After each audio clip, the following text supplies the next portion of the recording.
विमल बोलो जुबा केसरी, हर पल मनाओ केसरी त्योहार। चुनाव के नतीजे आने के बाद से दोनों नेता दिखाई नहीं दिए हैं, मीडिया तक से बात नहीं की है। तेजस्वी यादव ने हालांकि नीतीश कुमार को आज शपथ ग्रहण के बाद बधाई जरूर दी है, लेकिन अभी तक कुछ और चुनाव के नतीजों पर नहीं कहा है। कांग्रेस पार्टी लगातार चुनाव के नतीजों पर सवाल उठा रही है, वोट चोरी का आरोप लगा रही है, लेकिन अब राहुल गांधी के खिलाफ ही देश की 272 हस्तियां खुलकर उतर आई हैं। इन 272 पूर्व नौकरशाहों ने, पूर्व ब्यूरोक्रेट्स ने राहुल गांधी के नाम एक खुला पत्र लिख दिया है और उसमें तमाम आरोप विपक्षी दलों पर, खासतौर से राहुल गांधी और कांग्रेस पार्टी पर लगा दिए। कई सवाल पूछ लिए हैं। कल से यह चिट्ठी सोशल मीडिया पर, इंटरनेट पर, टीवी पर सब जगह वायरल है। अखबार में भी छपी है, अगर आपने अखबार पढ़ा हो तो। सबसे पहले बिना देरी के आपको बता देता हूं, ये 272 जो बड़ी हस्तियां हैं, नौकरशाह हैं, इन्होंने राहुल गांधी से चिट्ठी में क्या कहा है। उससे पहले, चिट्ठी पर आने से पहले आपको जरा कुछ तस्वीरें भी दिखा दूं। आज जो बिहार में शपथ ग्रहण हुआ है उसकी कुछ तस्वीरें भी दिखा देता हूं। तो नीतीश कुमार 10वीं बार बिहार के मुख्यमंत्री बन गए हैं, जरा तस्वीरें दिखाइए। और प्रधानमंत्री मोदी का यह अंदाज भी आज सुबह से वायरल है। शपथ ग्रहण में प्रधानमंत्री पहुंचे, गृहमंत्री पहुंचे, जेपी नड्डा पहुंचे, बीजेपी शासित राज्यों के मुख्यमंत्री पहुंचे। मुख्यमंत्री की शपथ ली नीतीश कुमार ने और डिप्टी सीएम बने सम्राट चौधरी और विजय सिन्हा। पिछली सरकार की तरह, यानी कोई बदलाव नहीं है एनडीए की बिहार की सरकार में। ये राज्यपाल साहब आरिफ मोहम्मद खान, इन्होंने सबको पद और गोपनीयता की आज शपथ भी दिलाई। अब जो मंत्री बने हैं 26, जरा कौन सी पार्टी के कौन से हैं यह भी जल्दी से आपको बता दूं, उसके बाद अपने मुद्दे पर आ रहा हूं डिबेट के। 14 मंत्री बीजेपी के हैं। आज 8 जेडीयू के मंत्रियों ने शपथ ली है। एलजेपीआर के 2, हम का 1 और आरएलएम का 1 मंत्री बिहार सरकार में अब बना है। और यह वीडियो भी देखिए, सुबह से वायरल है, जब प्रधानमंत्री मोदी और नीतीश कुमार एक साथ मंच पर आए। नीतीश कुमार ने प्रधानमंत्री का हाथ उठाया। दोनों की केमिस्ट्री यहां काफी कुछ कहती है। और उसके बाद जैसा मैंने कहा, प्रधानमंत्री अपना गमछा अपने चिर परिचित अंदाज में फिर से घुमाते हुए मंच पर, वो भी दिखाई दिए। जरा वो तस्वीर भी एक बार दिखाइए। प्रधानमंत्री, याद होगा जिस दिन आपको, जब 14 तारीख को नतीजे आए थे, उस दिन भी बीजेपी मुख्यालय दिल्ली में जब प्रधानमंत्री ने भाषण दिया था, वहां भी ऊपर से अपना गमछा यूं लहराया था। और आज एक बार फिर, जरा तस्वीरें दिखाइए, आज एक बार शपथ ग्रहण समारोह में फिर से प्रधानमंत्री ने अपना वही अंदाज दिखाया। जरा तस्वीरें दिखाइए ऊपर, प्रधानमंत्री के शपथ ग्रहण। ये देखिए जरा, ये गमछा आज प्रधानमंत्री ने लहराया और दूसरा, उससे पहले ये गमछा लहराने की तस्वीरें जरा देख लीजिए। तो बिहार में सरकार बन गई, लेकिन राहुल और तेजस्वी अभी तक लोग पूछ रहे हैं कहां हैं, कुछ बोल क्यों नहीं रहे। खैर, अब मैं आपको दिखाता हूं 272 देश के पूर्व नौकरशाहों ने राहुल गांधी को चिट्ठी लिखकर क्या आरोप लगाए, क्या सवाल पूछे।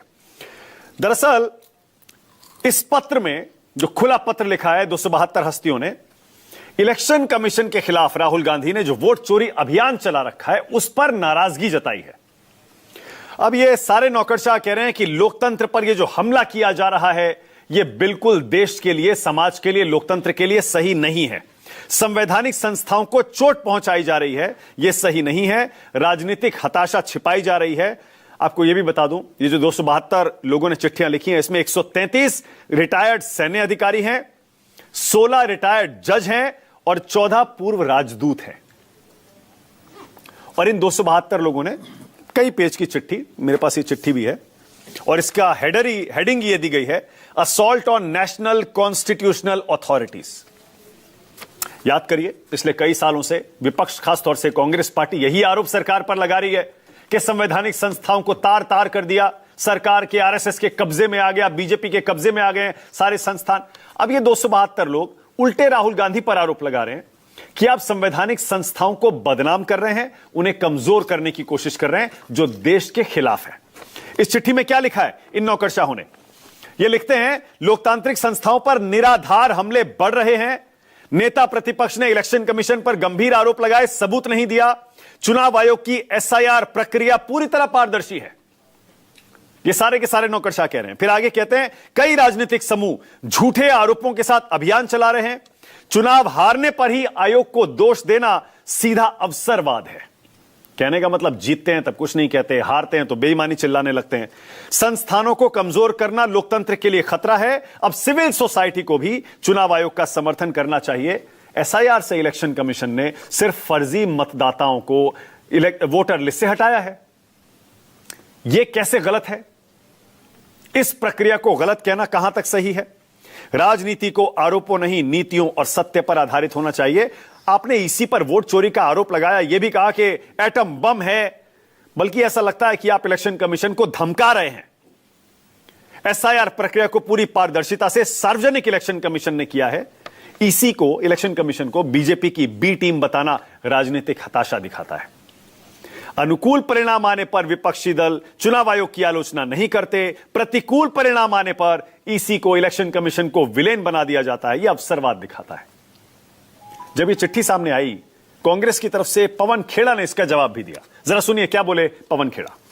चुनाव आयोग की फंक्शनिंग पे अगर कोई सवाल उठाए जा रहे हैं, समूचा विपक्ष उठा रहा है। एक सर्विंग चुनाव आयुक्त को पहले बचाने बीजेपी आती है और एक सर्विंग चुनाव आयुक्त को फिर बचाने रिटायर्ड लोग आ जाते हैं। ऐसी क्या बात है? क्या लोकतंत्र को जीवित रखने के लिए सवाल महत्वपूर्ण नहीं होते? क्या ये लोग सब लोकतंत्र को मृत देखना चाहते हैं अपने जीवन काल में? ये अच्छा नहीं लग रहा देखकर। अब इधर से चिट्ठी गई तो उधर से एक चिट्ठी ममता बनर्जी ने सीधे chief election commissioner Gyanesh Kumar को लिख दी। वो भी चिट्ठी मेरे पास है, आज ही थोड़ी देर पहले वो चिट्ठी आई है। अब ममता बनर्जी उसमें ज्ञानेश कुमार से कह रही हैं कि भैया बंगाल में आप ये एसआईआर की प्रक्रिया को रोक दीजिए, ये संभव नहीं हो पाएगा 4 दिसंबर तक। जितने भी बीएलओज हैं, जो सरकारी कर्मचारी हैं, कोई शिक्षक है, कोई कुछ और काम करता है, उन पर इतना दबाव आपने डाल दिया, इतना कम टाइम आपने दिया, उनको ट्रेन तक आपने नहीं किया कि वो ये काम नहीं कर पा रहे हैं। मानवीय तौर पर यह काम करना इतने कम समय में संभव ही नहीं है, बल्कि कुछ एक लोगों ने, कुछ एक बीएलओज ने तो इतने दबाव में आत्महत्या कर ली है। ममता बनर्जी इस चिट्ठी में यह लिख रही हैं ज्ञानेश कुमार को, और वो ये कहती हैं बीएलओस पर अब दबाव डालकर गलत एंट्रियां कराई जा रही हैं। चुनाव आयोग सहयोग नहीं कर रहा, धमका रहा है, शो कॉज नोटिस दे रहा है बीएलओस को। अब ये जो खेती का समय है ये चरम पर है, ऐसे में ये प्रक्रिया करवाई जा रही है। आम आदमी, गरीब मजदूर, किसान अपनी खेती संभालेगा या फिर ये एन्यूमरेशन फॉर्म भरता फिरेगा? ममता बनर्जी कह रही हैं, और वो कह रही है 3 साल का ये काम है, 3 महीनों में कराया जा रहा है। अब इसे निर्णायक रूप से आप हस्तक्षेप करिए और इसे रोक दीजिए। जबकि आपको पता है चुनाव आयोग तो एक मिशन पर है, पूरे देश में एसआईआर करवानी है, और चुनाव आयोग कहता है एक भी इनएलिजिबल वोटर, गलत वोटर, वोटर लिस्ट में नहीं छोड़ेंगे और किसी भी एलिजिबल वोटर को वोटर लिस्ट से नहीं हटने देंगे। अब अगला चुनाव आपको पता है बंगाल में है, अगले साल के शुरू में, मार्च तक शायद ये चुनाव हो जाएगा। 3-4 महीने बचे हैं।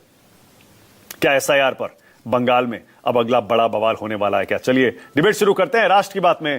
अब आज का सवाल आपकी स्क्रीन पर आ रहा है। आज का मेरा पहला सवाल यही है, वोट चोरी पर 272 हस्तियों ने क्यों लिखी चिट्ठी? बन गई सरकार, कहां है राहुल तेजस्वी?